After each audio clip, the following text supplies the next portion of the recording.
Coucou tout le monde, on se retrouve pour une nouvelle vidéo et aujourd'hui ça va être l'occasion de faire un book haul, donc c'est parti.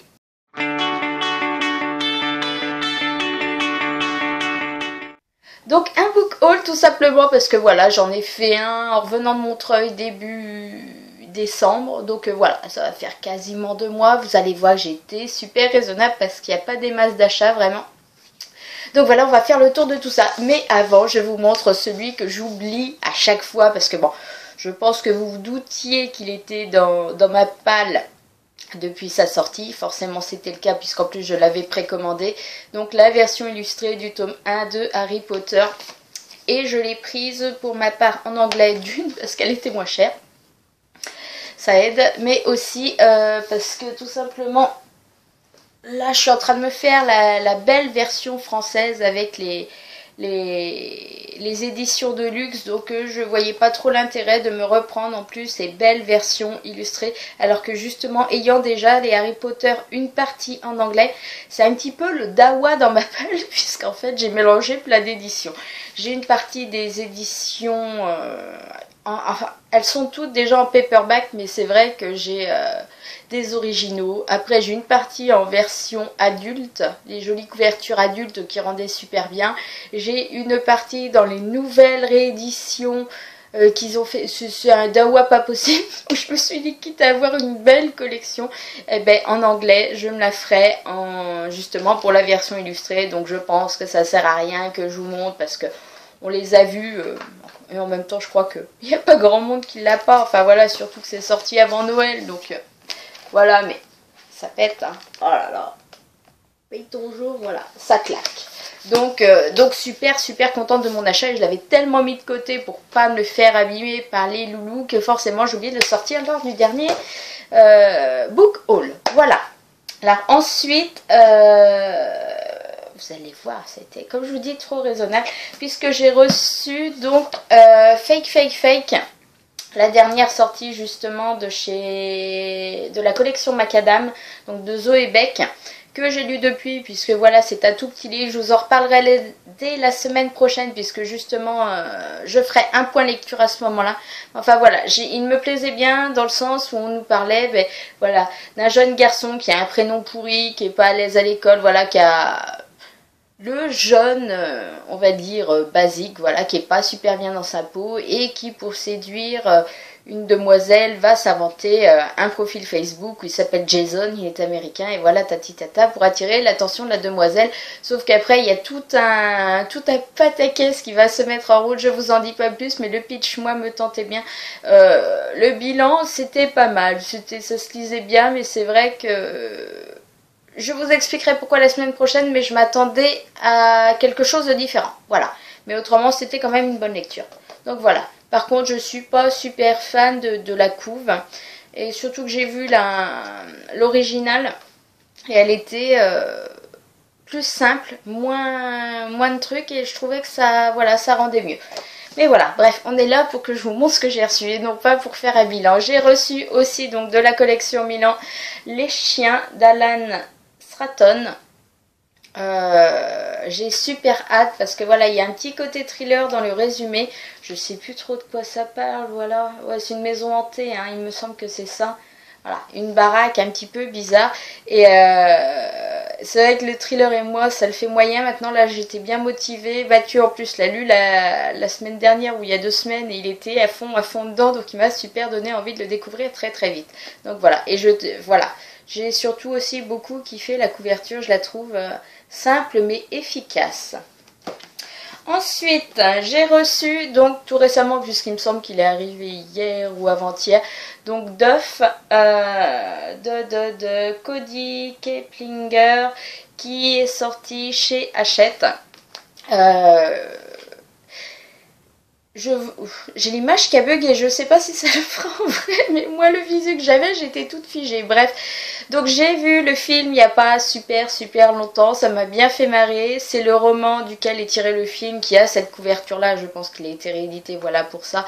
Donc j'ai envie de découvrir le roman original et j'ai envie de vous dire si vraiment ça colle, qu'il n'y a rien de nouveau, que c'est vraiment ce que j'ai découvert avec le film, bah, le film m'a fait passer un très bon moment, donc là aussi ça serait un très bon moment de lecture. Pour la petite histoire, on va suivre Bianca qui a 17 ans et qui en gros est là d'œuvre justement, vous savez, l'amie gentille de toutes les belles qui les aide bien mais qui elle n'est pas belle, enfin voilà, le faire valoir, voilà, il me semble qu'il y a un peu traduit comme ça le titre, ça doit être The Duff, le faire valoir qui doit s'appeler le film.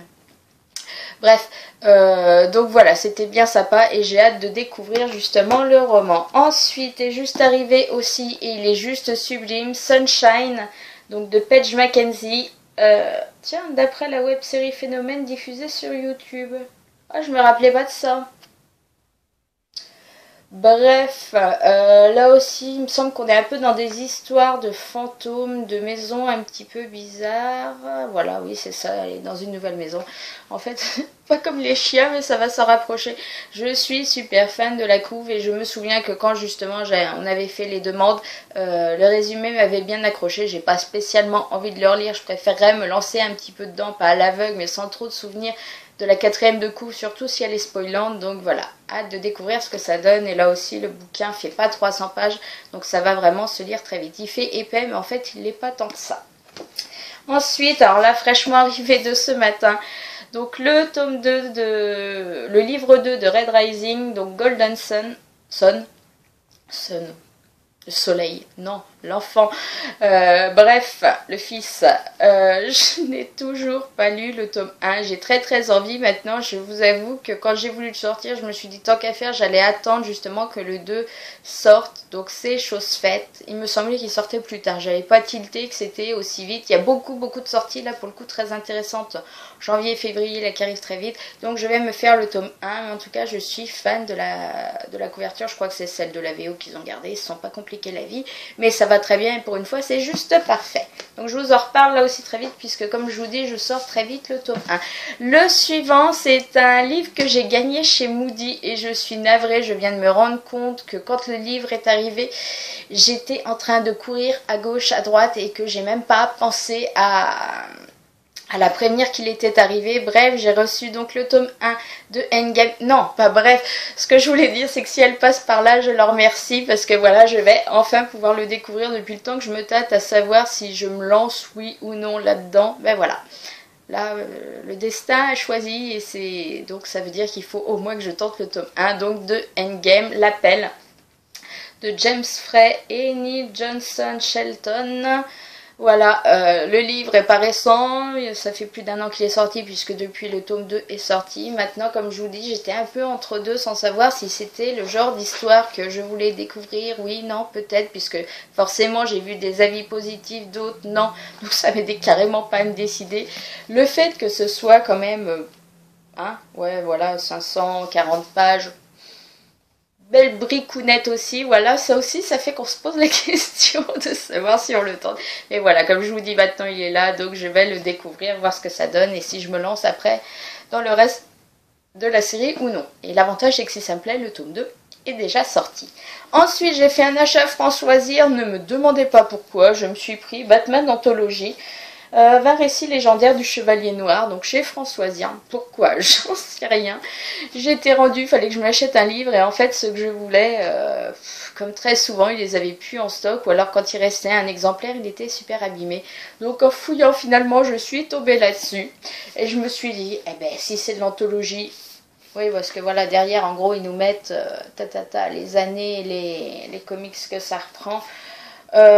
Bon bah forcément hein, c'est anthologique donc voilà, il y a du très vieux au début, il y a du beaucoup plus récent et beaucoup plus abouti en dessin à la fin, voilà, ça me paraissait un petit truc mythique à avoir donc je me le suis pris, on verra bien ce que ça donne.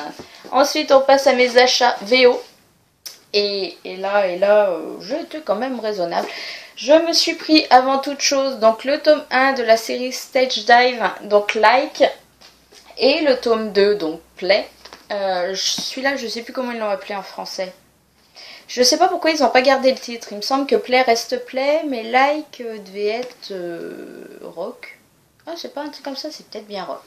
Bref, depuis le temps que j'avais envie de découvrir cette série qui me faisait de l'œil, voilà.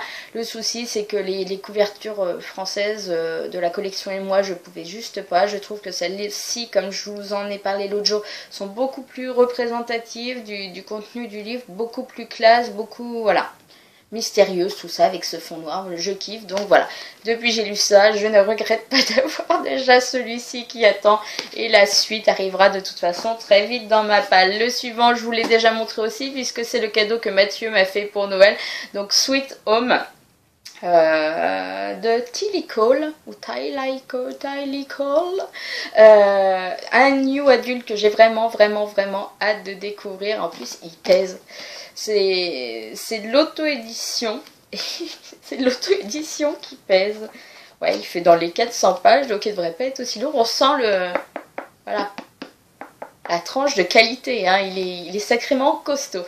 Donc j'ai vraiment hâte de le découvrir. En plus, la couverture est simple et je la trouve super efficace. Donc je vous en reparle très vite. J'ai craqué puisque, comme vous le savez, j'ai surkiffé. J'ai perdu son nom, mais c'est pas vrai. Archer's Voice à la fin de l'année, donc forcément je voulais découvrir d'autres livres de l'auteur, en sachant qu'à chaque fois ce sont ou des one-shots ou des diptyques. Je me suis laissée tenter par Becoming Calder, qui est donc le premier tome d'un diptyque.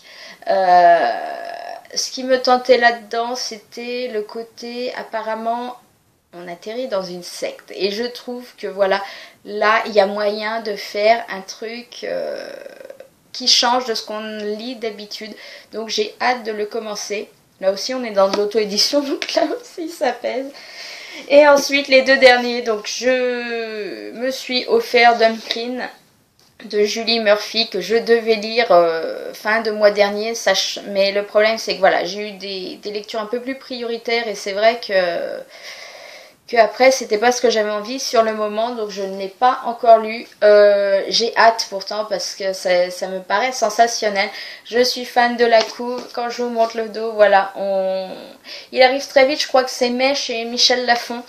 J'ai hâte de me le faire. Voilà, ça sent la lecture décomplexante et qui fait du bien au moral et qui est positive. Donc de toute façon, c'est pareil, j'aimerais bien qu'il traîne pas trop. Il y a beaucoup de VO que je veux sortir en ce moment, donc j'essaie d'alterner un petit peu entre les lectures VF et ces lectures VO qui me font envie, mais voilà. Et le dernier est arrivé hier, et c'est donc enfin Immaculate de Kathleen Detweller, que j'ai lu aussi l'année dernière, mais que je voulais absolument, je l'avais lu en e-book, et c'est vrai que je le voulais, sachant qu'il était sorti qu'en hardback, sachant que le problème c'est qu'il était quasiment à 18 €. Avantage de traîner un petit peu sur Amazon et de regarder assez fréquemment, c'est qu'en fait récemment il était sur Book Outlet, et je crois que je l'ai commandé à 7 €, donc plus 3 € de frais de port, donc en gros il m'est revenu à 10 € au lieu de 18, ce qui est quand même pas négligeable, et je suis super contente parce que voilà, j'ai adoré. En plus il ressort bientôt, enfin non, il sort bientôt en VF, et l'espèce de spin-off qui va, il me semble, est annoncé pour septembre ou octobre en VO. Donc de toute façon, moi je vais me refaire la lecture de ça entre temps. Donc justement, il me le fallait. Et puis il est tellement beau qu'il va claquer dans la biblio. Voilà, on a fait le tour. Je vais m'arrêter là, tant qu'à faire. Hein. J'essaye de faire des vidéos un petit peu plus courtes en ce moment. Je ne sais pas si vous en rendez compte, mais pourtant c'est le cas. Je vous dis à la semaine prochaine pour une nouvelle vidéo où on fera justement un update lecture, puisque j'ai déjà 4-5 livres que j'ai lus dont j'ai envie de vous parler, dont Fake, dont Like. Ah ben non, en fait, ouais, je vous en avais pas parlé la dernière fois, je vous en avais peut-être bien parlé parce que c'était ma lecture en cours, je ne sais plus, bref. On refait le point là-dessus de toute façon la semaine prochaine. En attendant, je vous fais des gros bisous, je vous souhaite une très bonne semaine, de bonnes lectures, et je vous dis à la semaine prochaine. Bye!